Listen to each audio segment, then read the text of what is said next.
사람은 강한 것 같아도 연약하고 한계가 있는 것이 사람입니다.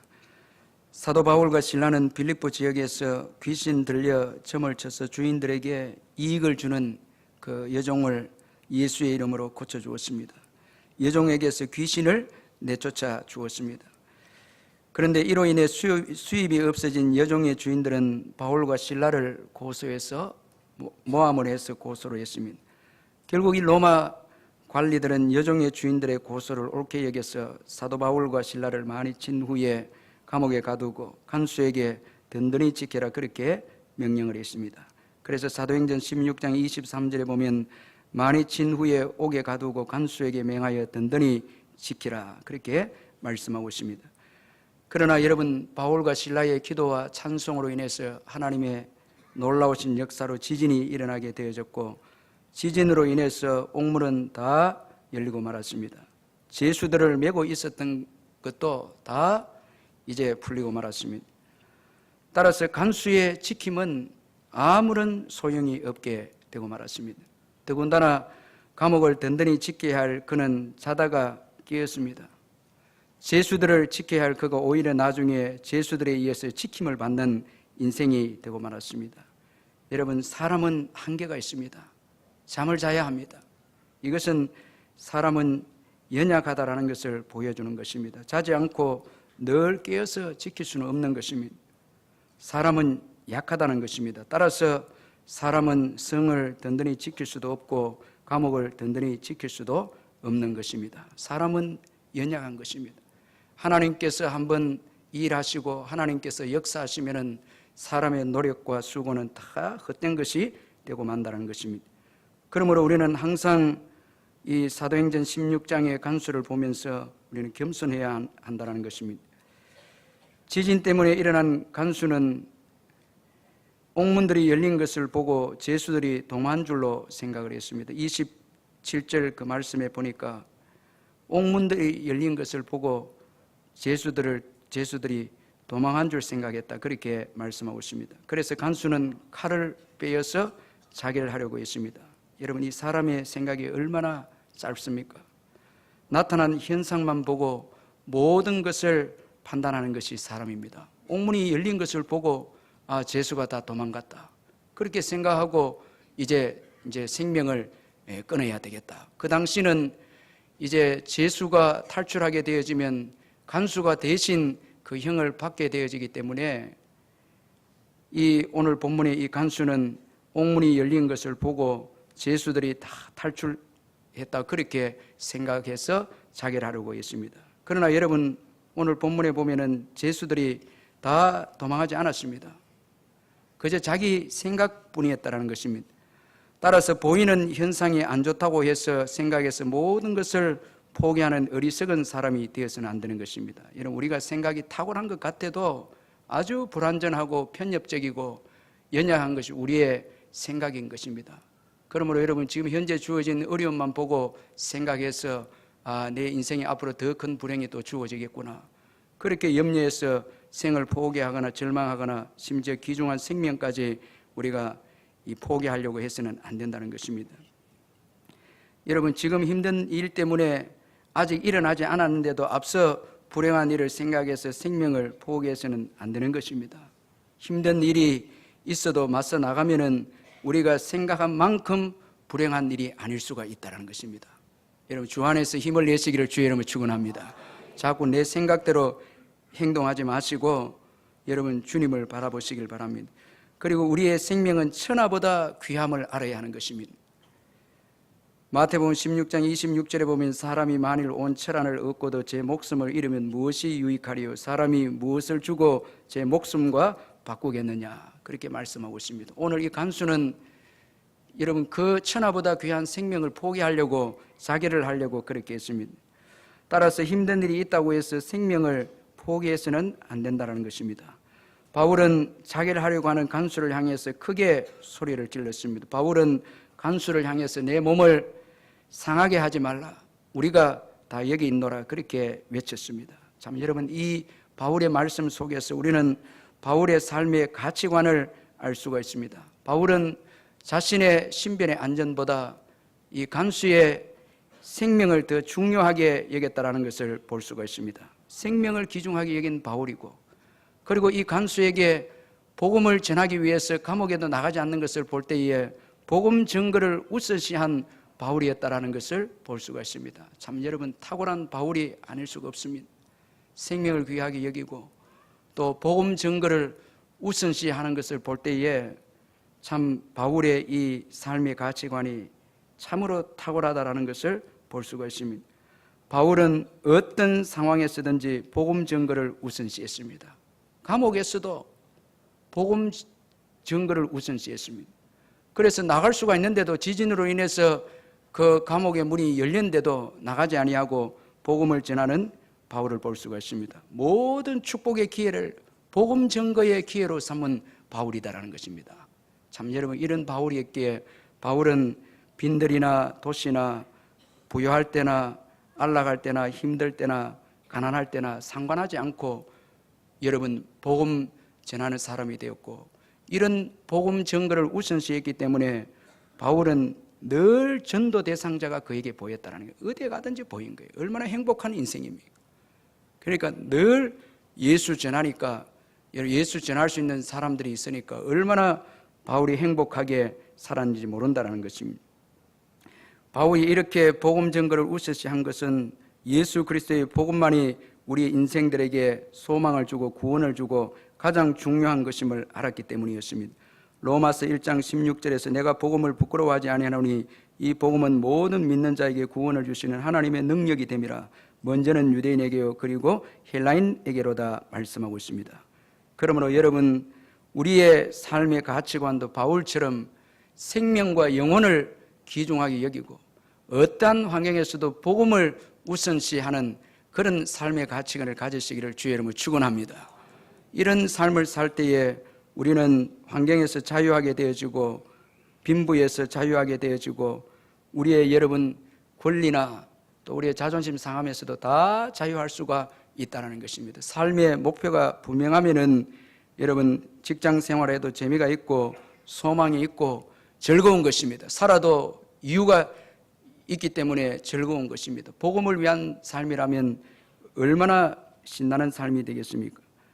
바울의 이런 간수에 대한 생명 사랑과 또한 바울을 통해 주어진 하나님의 기적은 오늘 본문의 간수에게 두려움을 가져다 주었습니다. 참 본문에 보면 간수가 바울과 실라 앞에 엎드려서 두려워 떨며 바울과 실라 앞에 엎드렸다고 그렇게 오늘 본문이 말씀을 하고 있습니다. 참 이게 놀라운 일이 아닐 수가 없습니다. 여러분, 하나님의 기적은 사람들에게 두려움을 가져다 줍니다. 그리고 믿는 자들의 헌신은 이 세상 사람들에게 두려움을 가져다 준다는 것입니다. 여러분, 세상이 믿는 자들을 두려워해야 합니다. 두려워해야 합니다. 세상 사람들이 우리가 하나님의 임재 가운데서 사는 것을 보고 하나님과 동행하는 것을 보고 세상 사람들이 두려워해야 하는 것입니다. 참 여러분, 저는 우리 교회 가운데 어떤 믿음 좋은 분들 보면 두려운 마음이 드는 것입니다. 성령님을 모시고 살고 믿음으로 살고 또 말씀대로 당당하게 살아가는 분들은 아주 이 경외감을 가지게 하는 것입니다. 오늘 우리 믿는 자들이 빛과 소금의 사명을 감당하지 않으면은 세상 사람들은 마치 맛을 잃어버린 그 소금을 밟고 지나가듯이 우리 믿는 자들에 대해서 아무런 두려움이나 경외감이나 아무런 존경감도 가지지 않는다는 것입니다. 그러나 오늘 우리가 정직하게 세상에 나가 살고 말씀대로 살고 빛과 소금대로 살고 성령의 인도함을 따라서 성령의 나타나심이 삶의 현장에 있으면 세상 사람들은 우리 예수 믿는 자들에 대해서 두려워하게 되어지는 것입니다. 이런 두려워하는 마음을 가질 때에 그들은 비로소 겸손하게 되는 것입니다. 이게 너무너무 중요한 것입니다. 우리가 막 함부로 살고 권위 없이 살고 예수 믿는 사람들이 똑같이 살면 세상 사람들은 우리에 대해서 두려워하지 않습니다. 그러나 우리의 삶을 통해서 하나님의 임재가 주어지고 하나님의 역사가 나타나고 하나님의 은혜들이 임하게 되어지면 세상은 두려워하기 시작하게 되어지고 그때 세상은 겸손하게 되는 것입니다. 겸손이 왜 축복인가 하면 구원을 필요로 하는 인생이 되어지는 것입니다. 여러분, 이 간수가 하나님의 지진이 없고 바울이 그 자신의 신변보다 이 간수의 생명을 사랑하고 하는 이런 마음을 가지기 전에는 구원의 필요성을 깨닫지 못했습니다. 그저 자신의 힘으로 살아갈 수 있고 간수로서 살면 행복하고 간수로 살면 될 수 있다고 생각한 그였지만은, 그러나 하나님의 임재와 지진과 바울의 그 희생적인 헌신과 사랑을 경험하게 되어졌을 때 그는 연약함을 깨닫게 되어지고 두려움으로 자기 자신이 낮아지게 되어지고 죄인임을 깨닫게 되어진 것입니다. 구원을 필요하게 되어진 것입니다.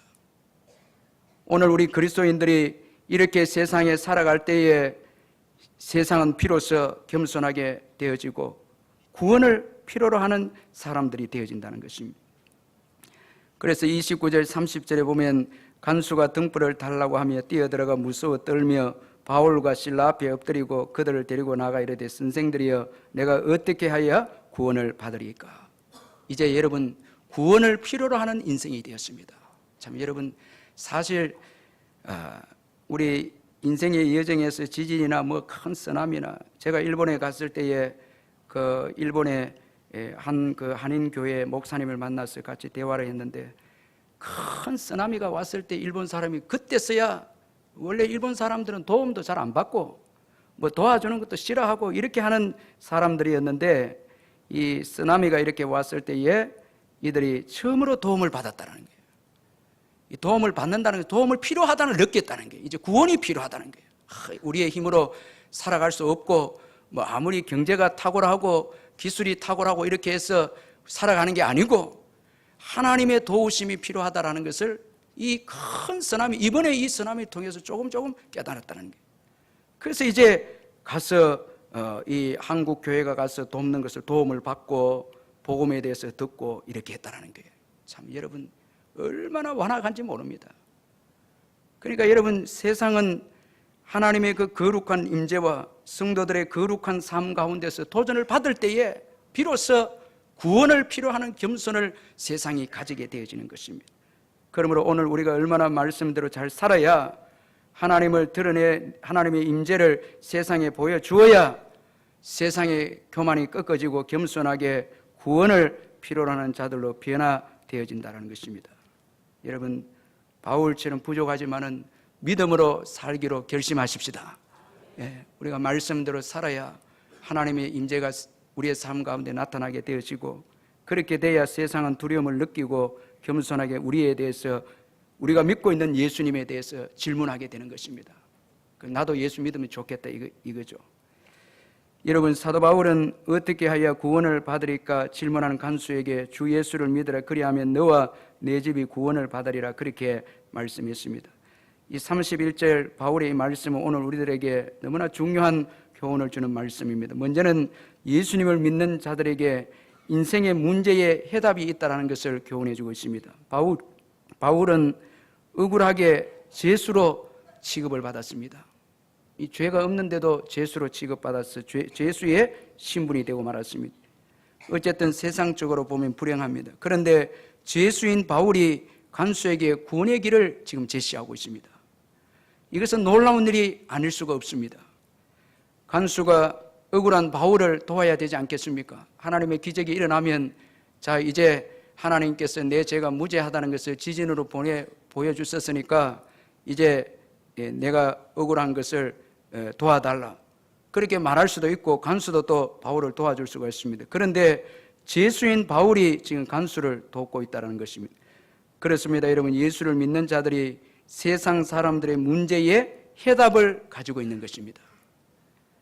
여러분 그러므로 믿는 자로서 도울 것이 없다고 생각하면 안 됩니다. 여러분 물질이 없고 지위가 없다고 해서 나는 도울 수 없어, 예수 믿는데도 나는 도울 수 없다 이렇게 생각하면 안 됩니다. 자꾸 잘못된 생각이 예수 믿고 축복받아서 돕겠다, 그건 아니에요. 여러분 오늘 우리의 인생의 문제 해답은 예수님이십니다. 그래서 오늘 여기 주 예수를 믿으라 그렇게 말씀하고 있습니다. 우리 인생의 해답은 물질도 아니고 지위도 아니고 여러분 사람도 아닌 것입니다. 예수 그리스도가 우리 인생의 해답인 것입니다. 여러분 믿으시길 바랍니다. 예수님이 해답입니다. 저와 여러분은 예수님을 믿고 있습니다. 그럼 해답을 소유하고 있습니다. 옆에 분들에게 해답을 소유하고 있습니다. 인사하시기 바랍니다. 예. 해답을 가지고 있습니다. 해답 가지고 있죠? 그런데 왜 해답을 세상에서 찾으려고 해요? 다 해답을 가지고 있는 거예요. 예수가 해답인데. 물질이 없고 지위가 없다고 해서 주눅이 들어서 여러분 세상 사람들에게 해답을 제시하지 못한다면 이거는 올바른 믿는 자의 모습이 아니다는 것입니다. 예수 그리스도가 우리 인생의 해답인 것입니다. 인생의 본질적인 문제를 여러분 해결하는 것이 예수 그리스도입니다. 참 저와 여러분은 이미 해답을 받았습니다. 예수 믿기 때문에. 해답을 가지고 있죠? 시험 치면 몇 점요? 답을 못 하시니 빵점이 뭐예요? 예. 예. 10점 만점에 10점 만점이죠. 다 해답이 있는데 자꾸 세상의 해답을 찾으려고. 예. 다 해답이 있습니다. 베드로는 성전 미문의 안전뱅이에게 금과 은은 내게 없거니와 내게 있는 이것을 내게 주노니 나사렛 예수 그리스도 이름으로 걸어라. 참 얼마나 멋진 말씀인지 모르겠어요. 금과 은은 내게 없다라는 거예요. 그러나 내게 있는 것으로 내게 주노니 뭡니까? 예수 이름을 주겠다라는 거예요. 초대 교회의 상황에 해답을 초대 교회가 가지고 있었던 거예요. 오늘 이 시대의 해답도 교회가 가지고 있는 거예요. 교회가 가지고 있는 거예요. 왜 세상에서 찾으려고 하는 것입니까? 여러분, 이 불경기와 모든 문제들의 해답은 교회에 있는 거예요. 교회가 가지고 있는 거예요. 예수 그리스도는 주님이십니다. 그 주 예수 이렇게 표현해요. 예수님은 주님이십니다. 모든 것을 다스리시고 모든 생사복을 주관하시고 생명이고 부활이신 것입니다. 죽어도 사는 것입니다. 예수 그리스도는 죽음의 문제를 해결했습니다. 죄 문제를 해결했습니다. 예수 그리스도는 가난하심으로 부유하게 하신 것입니다. 경제 문제도 해결하셨습니다. 다 예수 안에는 모든 것이 다 있는 것입니다. 그러니까 여러분 예수 안에 다 해답이 있는 것입니다. 그런데 이 예수 그리스도 안에 해답이 있는 것을 모르고 자꾸 세상에 기웃거리고 좋은 정치가가 나타나면은 변화될 것이다. 기도도 하지 아니하고 전도도 하지 아니하면서 자꾸 사람을 바라보고 사람을 의지하는 교회가 된다면 얼마나 어리석은 교회인 것입니까?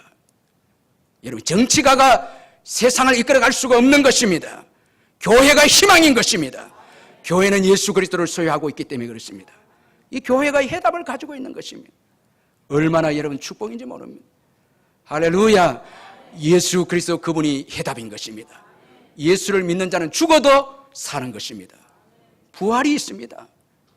여러분 우리가 지금 이해되지 않는다 할지라도 예수님은 주님이시기 때문에 그분은 모든 것을 다스리시는 것입니다. 그러니까 천국에 가면 다 이해가 되는 것입니다. 예수 그리스도는 여러분 우리의 해답이 된다라는 거예요. 그래서 우리는 큰 믿음을 가지고 이 해답을 전해야 되는 거예요. 참 얼마나 중요한 사명을 가지고 있는지 몰라요. 저와 여러분은.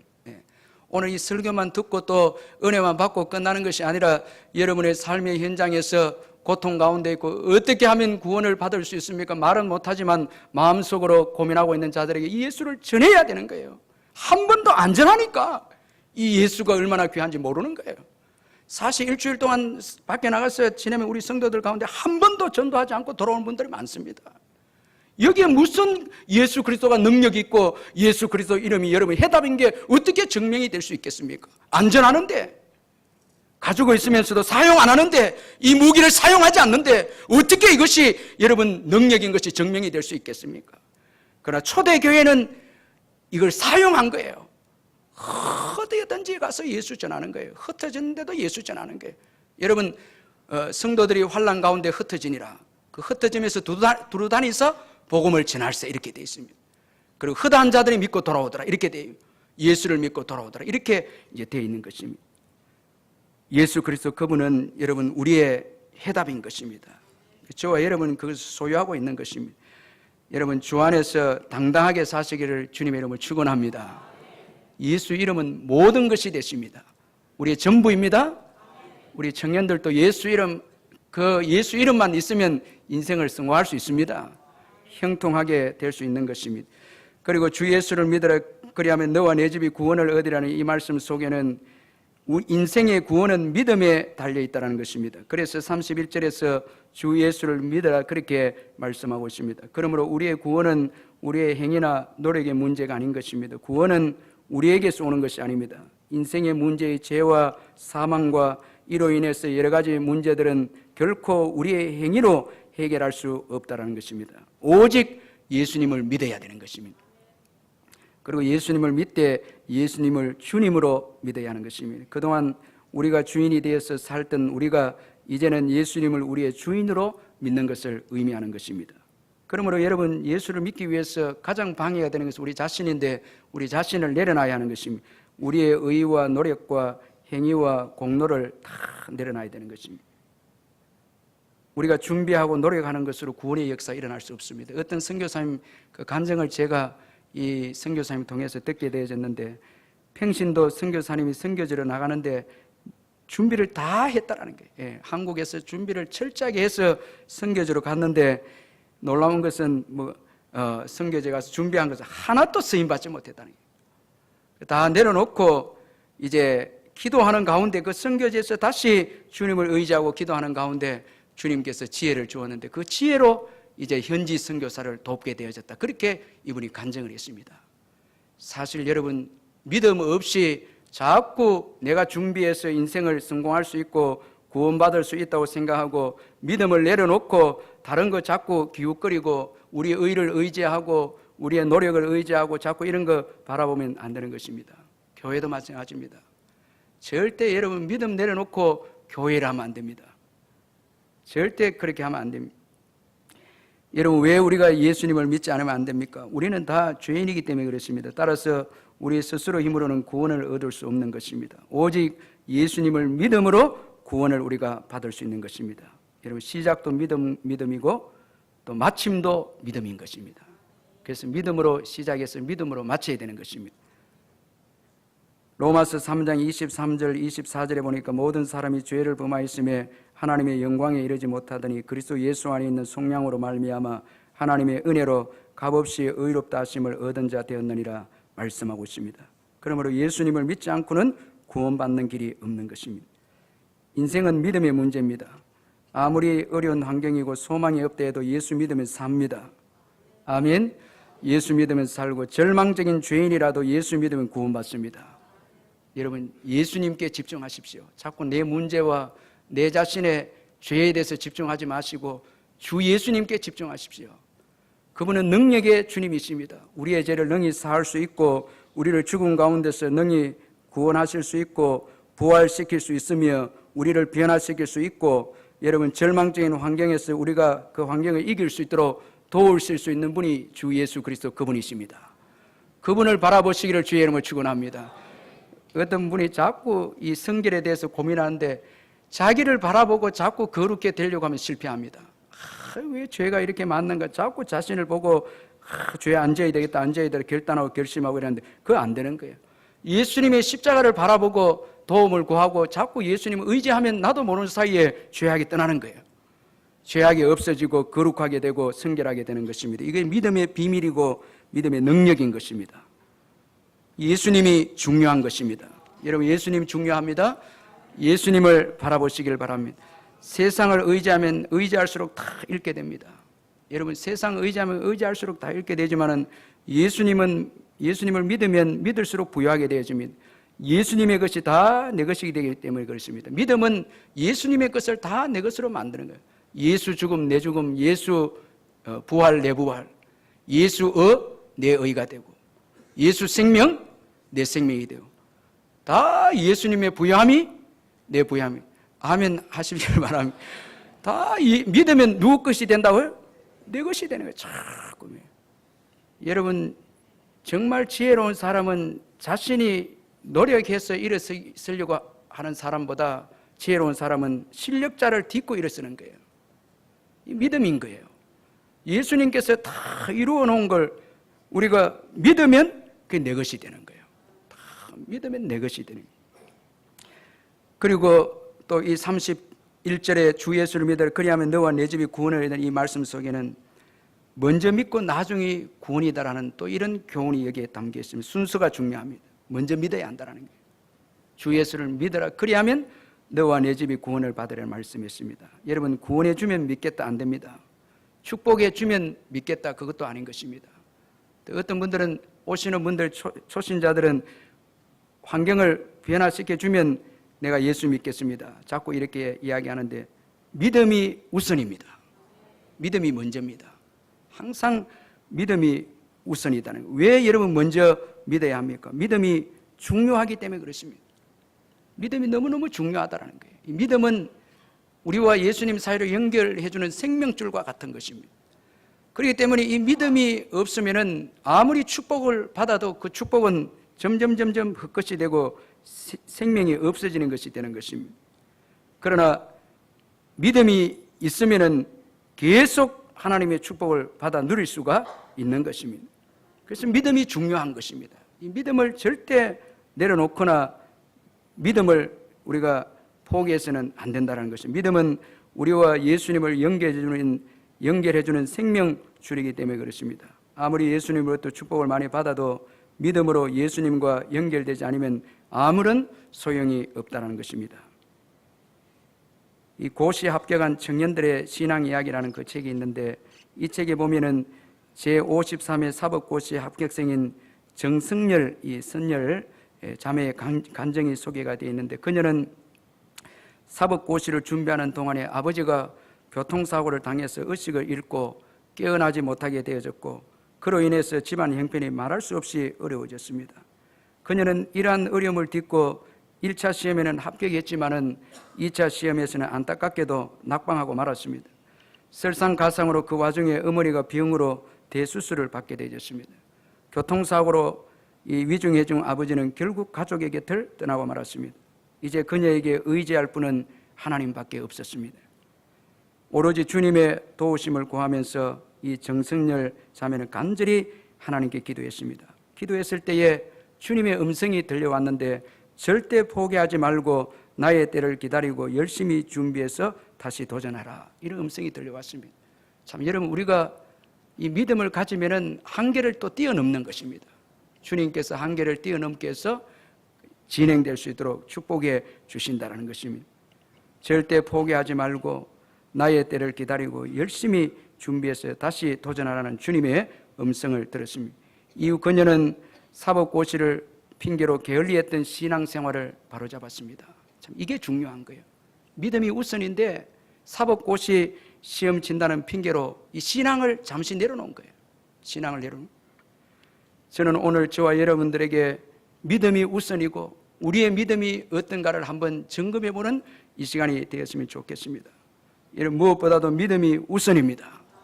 믿음이 우선이 되어야 그 다음에 여러분 하나님의 축복을 또 우리가 받을 수가 있다는 것입니다. 그래서 이 자매는 무엇보다도 하나님께 기도하고 하나님의 말씀을 배우는 일에 열심을 내었습니다. 참, 여러분, 이 사법고시 쉽지 않는데 기도하고 시간을 내서 말씀 공부하고 그렇게 하면서 무엇보다도 믿음에 대해서 우선적으로 이 관심을 가졌습니다. 결국 다음 해에 하나님의 돌보심 가운데 2차 시험에 당당히 이제 합격을 했는데, 하나님의 은혜를 경험한 그녀가 이렇게 고백했습니다. 시험 당일 연습 때와 달리 모든 문제를 시간 내에 다 쓸 수 있었습니다. 정말 주님이 나를 도우셨구나 하는 확신이 들었습니다. 저는 경험을 통해 하나님이 생각하시는 때와 제가 바라는 때가 다르고 하나님의 방법과 제가 원하는 방법이 다르다는 것을 인정하게 되었습니다. 고난을 통해서 하나님은 인내를 배우게 하셨고 교만한 저를 회개시키셨으며 이기적인 재물의 욕심도 버리게 하셨습니다. 고난은 겸손한 판사로 거듭날 수 있도록 저를 성숙시키는 도구였습니다. 그렇게 고백했습니다. 그렇습니다. 하나님은 이 정선열 자매에게 판사라는 축복보다 이 믿음이라는 것이 더 큰 축복이라는 것을 깨우쳐 주시기 위해서 그녀에게 고난을 허락하셨고, 그 고난을 통해서 이 자매를 정금 같은 믿음을 소유하도록 하셨다는 것입니다. 그러므로 여러분, 믿음이 우선인 것입니다. 여러분, 먼저 믿음을 가지시기를 주의 이름을 축원합니다. 그래서 믿음은 모험이고 도전인 것입니다. 참, 여러분, 이 믿음은 모험이고 도전인데 축복이 보장된 모험이고 도전이 바로 믿음인 것입니다. 여러분, 그러므로 여러분 믿음으로 모험하시기를 바랍니다. 먼저 믿는 것입니다. 먼저 믿는 것입니다. 여러분, 오늘 일어나실 때 믿고 일어나시기를 바랍니다. 나중에 믿겠다 하지 마시고 믿고 일어나시기를 바라고 믿고 행하시기를 바랍니다. 믿고 나아가시기를 바랍니다. 주님의 구원을 경험하게 될 줄로 믿습니다. 이제 간수가 예수님을 믿음으로 주어진 축복에 대해서 살펴보자면, 오늘 본문 34절을 보면 그와 온 집안이 하나님을 믿음으로 크게 기뻐하니라, 그렇게 말씀하고 있습니다. 믿음 때문에 기뻐하고 있습니다. 하나님을 믿음으로 여러분 온 집안이 기뻐했다고 그렇게 말씀하고 있습니다. 환경 때문에 기뻐한 것이 아니라 믿음 때문에 기뻐했다는 것입니다. 여러분, 오늘 우리 그리스도인들의 기쁨의 그 이유에 대해서 말씀하고 있는데 바로 믿음 때문입니다. 예수님 때문에 우리는 기뻐할 수 있는 것입니다. 여러분 믿으시길 바랍니다. 그래서 오늘 이 간수는 주면서 기뻐하는 거예요. 참, 바울과 실라를 씻어주고 음식 대접해주면서 막 기쁜 거예요. 주면서 기뻐하는 거예요. 이게 주 안에서 주어지는 기쁨입니다. 예수를 믿으면 이런 기쁨이 막 주면서 기쁘다는 거예요. 섬기면서 기쁜 거예요. 예. 오늘도 주일날 막 섬기면서 기쁜, 어떤 분들은 받으면서도 기뻐하지 않는 분들이 있어요. 예. 그러나 어떤 분들은 주면서도 기뻐하는 거예요. 이게 주님이 주신 기쁨인 거예요. 예. 이런 기쁨을 주님으로 인해서 소유하시기를 바랍니다. 예. 우리는 이런 기쁨을 가지고 있는 자들입니다. 예수를 모시고 살기 때문에 그렇습니다. 예. 예수님이 우리의 기쁨의 이유입니다. 예. 예수님께서 여러분 우리를 구원해 주셨잖아요. 예수님이 우리의 해답이 있잖아요. 예수로 인해서 기뻐하는 거예요. 그리고 여기 보니까 크게 기뻐하니라, 그렇게 말씀하고 있습니다. 이 기쁨은 모든 두려움과 슬픔과 염려를 충분히 덮을 수 있는 큰 기쁨이었다라는 거예요. 이런 기쁨이 있기를 주의 이름으로 축원합니다. 큰 기쁨, 이런 기쁨이 여러분 세상을 이기는 것입니다. 예수 그리스도께서 주시는 이 기쁨이 여러분 세상을 이기는 것입니다. 여러분 이 기쁨을 숨겨두지 마시고 여러분 이 기쁨을 드러내고 이 기쁨을 누리시기를 바랍니다. 예수로 인해서 기뻐하시길 바랍니다. 우리를 구원해 주셨고 여러분 우리를 주장해 주시고 주 예수란 말은 우리의 구원자가 되시고 우리의 생명이 되시고 우리의 모든 것이 되시고 우리의 갈 길을 또 인도해 주시는 분이시다는 거예요. 주인이 되셔서 다 인도하시는 분이십니다. 그분을 우리의 주님으로 모시고 사니 얼마나 우리가 여러분 참 복을 받은 사람들이 아닙니까? 기뻐하고 예수 믿을 때의 그 큰 기쁨을 절대 여러분 그 소멸시키지 마시고 그 기쁨을 계속해서 여러분 그 기쁨이 넘쳐나도록 예수님을 또 의지하고 바라보시길 바랍니다. 이런 기쁨이 있어야 세상을 넉넉히 이기는 것입니다. 할렐루야. 여러분 기쁘죠? 예, 우리는 기쁨의 사람들인 것입니다. 사지가 없이 태어난 이 닉 부이치치의 플라잉이라는 책을 보니까 결혼해서 얼마나 서로 믿음 안에서 좋아했던지 부인이 뭐 늘 깔깔거리면서 웃고 춤추고 노래하고 즐거워하고 이 완전 닉 부이치치가 충격받은 거예요. 이 뭐 장애인에게 결혼을 해왔는데 그것도 사지도 없는 남편인데 어떻게 그렇게 좋아하는지 즐거워하고 그 닉 부이치치를 볼 때마다 즐거워하고 안고 춤을 추고 노래하고 이렇게 하는 그 아내를 볼 때 자기도 기쁨이 전혀돼서 막 기쁨을 주체할 수가 없었다고 그렇게 책에서 고백했는데 너무 웃고 떠들고 신나게 그렇게 즐기면서 사니까 어떤 할머니 한 분이 아주머니 한 분이 이렇게 찾아와서 눈물을 걸썽거리면서 이 닉 부이치치에게 한 말이 무엇인가 하면 이 두 분 덕에 사랑이 존재한다는 것을 다시 믿을 수 있게 되었어요. 이렇게 고백했다는 거예요. 그분은 삶 자체가 이게 복음 증거예요. 얼마나 신나게 기쁘게 사니까 그 기쁨이 전념이 되어져서 세상을 전부 다 밝게 하고 힘을 주고 일어서게 하고 그 믿음으로 날게 하고 믿음으로 도전하게 하고 꿈꾸게 하고 막 이렇게 하는 거예요. 신나게 사는 거예요. 이게 여러분 예수 그리스도를 믿는 자들의 진정한 모습이라는 것입니다. 여러분 오늘 이 복된 주일에 여러분 기뻐하고 기뻐하시기를 바랍니다. 기뻐하고 기뻐하시기를 바랍니다. 오직 믿음으로 줄 수 있는 이 기쁨을 누리시기를 바랍니다. 또 전하시기를 바랍니다. 세상은 이 기쁨을 지금 원하는 거예요. 이 기쁨을 갈망하는 것입니다. 이번 한 주간도 예수 믿고 살면서 기쁨이 넘쳐나서 많은 사람들에게 이 기쁨을 전해주는 저와 여러분 되시기를 주님의 이름으로 축원합니다.